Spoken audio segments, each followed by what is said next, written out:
स्वागत है स्टूडेंट्स आपका हमारे चैनल पर। आज हम करेंगे कक्षा 8 में विषय विज्ञान की 8 ग्रेड अभ्यास पुस्तिका का अगला पाठ नंबर 11 बल तथा दाब। इससे पहले कि हमने सभी पाठ कर लिए हैं, तो चलिए स्टार्ट करते हैं प्रश्न नंबर 1 से। काटने तथा सुराग करने वाले औजारों के किनारे सदैव तीक्ष्ण क्यों होते हैं? काटने तथा सुराग करने वाले औजारों के किनारे तीक्ष्ण इसलिए होते हैं क्योंकि किनारे तीक्ष्ण होने के कारण पर्याप्त दाब उत्पन्न हो पाता है, जिससे आसानी से सुराग हो जाता है या कटिंग कार्य हो पाता है। प्रश्न नंबर 2 है, किसी पृष्ठ पर लगाने वाले दाब की परिभाषित कीजिए और सूत्र भी लिखिए।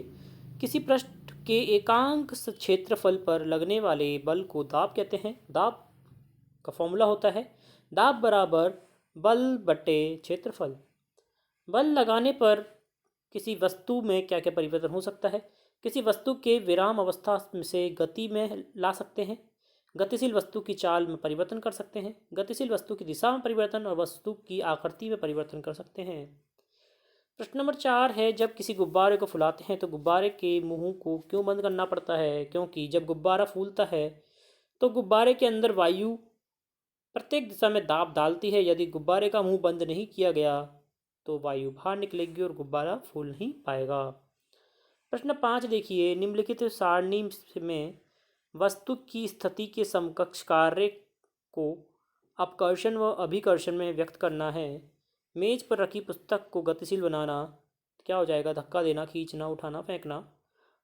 अपकर्षण में हाँ लिखेंगे, अभिकर्षण में हाँ लिखेंगे।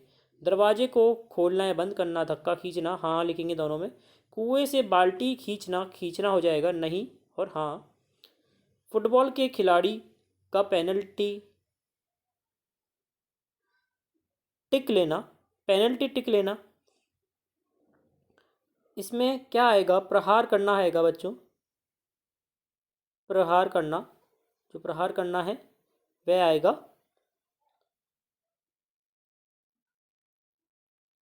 और यहाँ पर क्या लिखेंगे? अपकर्षण में हाँ लिखेंगे, अभिकर्षण में भी हाँ लिखेंगे। किसी मेज की दराज को खोलना, खींचना हो जाएगा नहीं और हाँ। अगला देखिए, द्रव बर्तन की दीवारों पर असमान गहराई पर समान दाब डालता है, क्रियाकलाप द्वारा बताइए। प्लास्टिक की एक खाली बोतल लेकर पेंदे के पास चारों तरफ दिशाओं में समान आकार के 4 सुराख लगाएंगे या करेंगे। यह सुराख पेंदे से समान ऊंचाई पर होने चाहिए। अब बोतल के पानी को भरेंगे। हम देखते हैं कि चारों सुराखों से पानी निकलने वाला पानी बोतल से बराबर दूरी पर गिरता है। इससे हमें क्या सिद्ध होता है कि द्रव बर्तन की दीवारों पर समान गहराई पर समान दाब डालता है। अगला है प्रश्न नंबर 7, वायुमंडलीय दाब से आप क्या समझते हैं? उदाहरण देकर समझाइए।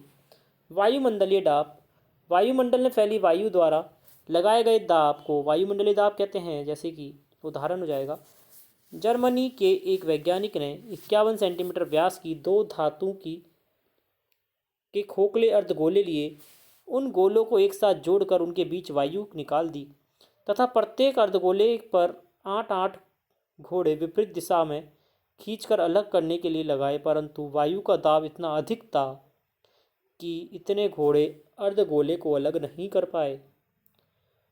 प्रश्न नंबर 8 है, कूली भारी बोझ उठाते समय अपने सिर को कपड़े को गोल लपेट कर क्यों रखता है? कूली भारी बोझ उठाते समय अपने सिर पर कपड़े को गोल लपेट कर इसलिए रखता है कि इस प्रकार से अपने शरीर से बोझ के संपर्क क्षेत्रफल को बढ़ा देता है, अतः उनके शरीर पर लगने वाला दाब कम हो जाता है और बोझ वे आसानी से उठा पाते हैं। प्रश्न नंबर 9 देखिए, असंपर्क बल किसे कहते हैं? स्थिर विद्युत बल और गुरुत्वाकर्षण बल। उदाहरण देकर समझाइए। देखिए, अपसंपर्क बल वस्तुओं के संपर्क में न होने पर भी एक वस्तु को का दूसरी वस्तु पर लगने वाला आकर्षण व प्रतिकर्षण बल असंपर्क बल कहलाता है। स्थिर विद्युत बल एक स्ट्रॉ के 2 बराबर टुकड़े करके एक को स्वतंत्रतापूर्वक धागे से लटका देंगे, दूसरे को स्ट्रॉ को कागज की सीट पर रगड़कर लटकी स्ट्रॉ के पास लाने पर लटकी स्ट्रॉ के पास हम जैसे लेके आते हैं, तो इस प्रकार से एक अवशोषित वस्तु द्वारा किसी दूसरी वस्तु पर लगाया गया बल स्थिर विद्युत बल कहलाता है। गुरुत्वाकर्षण बल विश्व में सभी वस्तुएं चाहे छोटी हो या बड़ी एक दूसरे को ऊपर लगती है, ये गुरुत्वाकर्षण बल कहलाती है। अगला है निम्नलिखित को समझाना है। द्रव द्वारा लगाया गया दाब। द्रव द्वारा लगाया गया दाब द्रवों द्वारा किसी बर्तन की तली पर लगाए जाने वाला दाब द्रव के स्तंभ की ऊंचाई पर निर्भर करता है तथा द्रव बर्तन की दीवारों पर समान गहराई पर समान दाब डालता है। चुंबकीय बल क्या होता है? दो चुंबक के समान ध्रुवों के पास लाने पर एक दूसरे को प्रतिकर्षित करते हैं तथा असमान ध्रुवों को पास लाने पर एक दूसरे को आकर्षित करते हैं। चुंबकों के इस गुण को कहते हैं चुंबकीय बल। अगला है पेशीय बल। पेशीय बल जो बल मांसपेशियों के क्रिया स्वरूप लगाया जाता है उसे पेशीय बल कहा जाता है, जैसे पानी से भरी बाल्टी को उठाना, बैलों द्वारा बैलगाड़ी को खींचना। तो स्टूडेंट्स, ये था हमारा पूरा बल और दाब का पाठ का पूरा सॉल्यूशन।